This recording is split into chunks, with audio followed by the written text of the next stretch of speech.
जन्म लिया था, क्योंकि उस तारकासुर राक्षस इतना बलवान था महाराज कि उसको श्राप आशीर्वाद था कि शिव के ही पुत्र द्वारा तुम्हारी मृत्यु होगी। अब तो विवाह करना एकदम निश्चित है। राम जी ही दक्षिणा के रूप में मान लिए थे और इधर राक्षस जन्म लेकर भी यह अचल सत्य कर दिया कि अब आपको विवाह करना है, क्योंकि जब तक शिव जी विवाह करेंगे नहीं तब तक उनका पुत्र होगा नहीं, और जब तक पुत्र नहीं होगा तब तक उसका वध, तारकासुर का वध नहीं होगा।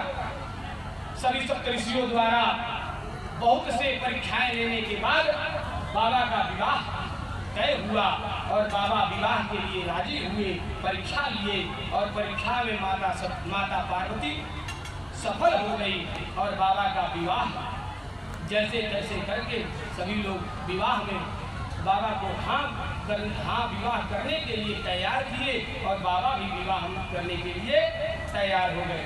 अब देखिए महाराज, विवाह तो करने के लिए बाबा भी तैयार, क्योंकि राम जी ने दक्षिणा के रूप में ले लिया था, लेकिन अब बाबा का ध्यान भंग होगा कैसे? एक बात और, आपके मन में यह विचार आता होगा कि बाबा जब समाधि में थे तो राम जी जाकर के वार्तालाप कैसे किए? तो ध्यान दीजिएगा, नारायण का लीला नारायण ही जानते हैं। वह अंतःकरण से वार्तालाप करते हैं, क्योंकि वह निराकार हैं। उनकी लीलाओं का वर्णन और उनकी लीला को कोई जान नहीं पाएगा।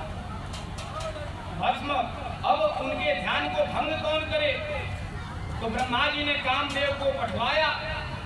कामदेव अपनी पूरी अप्सराओं के साथ पहुंचा और भंग करने के लिए प्रयास किए कामदेव बाबा का ध्यान, लेकिन बाबा और यह